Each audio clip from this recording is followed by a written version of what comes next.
মাঝজানা একটা জমুর এলাকাবাসী তুমি সহযোগিতা করি।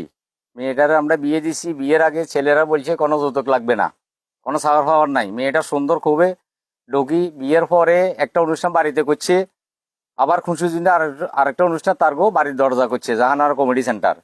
করার পরে আমরা মেয়েটারে বিদায় দিছি, একবারে স্বর্ণ দিছি ক্যাশ, একবারে স্বর্ণ দিছি মেয়েটারে। দ্বীপের পরে মেয়েটার মার কাছে 5 লাখ টাকা যৌতুক চাইছে।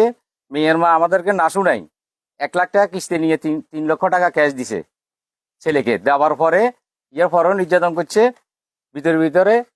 এর করতে টাকা ছেড়ে এর জানা নাই, মেয়ের অশান্তি হবে এগুলো দিয়ে আত্মীয় স্বজনকে কাউকে অবগত করে নাই। আপনার 3 লাখ টাকা দিবার পরেও মেয়েটারে নির্যাতন করছে। আপনার নির্যাতন করার পরে মৃত্যুসজ্জা এরা সদর হাসপাতালে নিয়ে গেছে।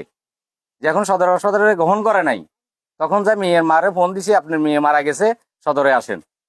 মেয়ের মা যায় দেখে এই অবস্থা, লালপুর যায় গাড়ি করে চট্টগ্রাম মেডিকেল কলেজ নিয়ে গেছে। নিবের পরে এরা মা বাপ জামাই এরা বাগি চলে গেছে। চিকিৎসা আমরা আবার উডানি করি চিকিৎসা চালাইছি। এই পর্যন্ত আজকে সকাল 9টা 5 মিনিটে মারা গেছে আপনার আইসিইউতে। এখন আমরা তার বিশ্বাস চাই, 3জনের ফাঁসি চাই, এমনকি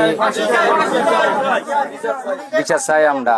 গরিব মেয়ে বাফুলীয় সরলসিটা আপনারা দেখেন। আমরা এলাকাবাসী হিসাবে আমরা এই মেয়ের অপমৃত্যুর কারণে আমরা চাই যে দৃষ্টান্তমূলক এটা শাস্তি হোক, এটা আমরা চাই। এলাকাবাসী আমাদের মেয়েটা নিয়ে সবার সহযোগিতা বিয়ে দিচ্ছে মেয়ের সুখের জন্য। এভাবে একটা মেয়েকে নিয়ে মেরে ফেলা, এটা দেশের জন্য বা আমাদের জন্য খুব খারাপ বিষয়। এখন এইটা দৃষ্টান্তমূলক, আমরা এলাকাবাসী আসি হিসাবে সবাই দৃষ্টান্তমূলক শাস্তি চাই। এটাই মূলত মেয়ের বাপ হচ্ছে একদম গরিব দুর্বল, রাজমিস্ত্রি কাজ করে, এই জন্য ওরা এই সুযোগ পায় মেয়েটারে মেরে ফেলছে। এবং আমরা এলাকাবাসী টাকা পয়সা উঠাই মেয়েটার বিয়ে দিছি। এবং আমরা চাই ছেলে এবং যারা খুনি তাদের প্রকৃত ফাঁসি হোক, এটা আমরা সবাই চাই এলাকাবাসী।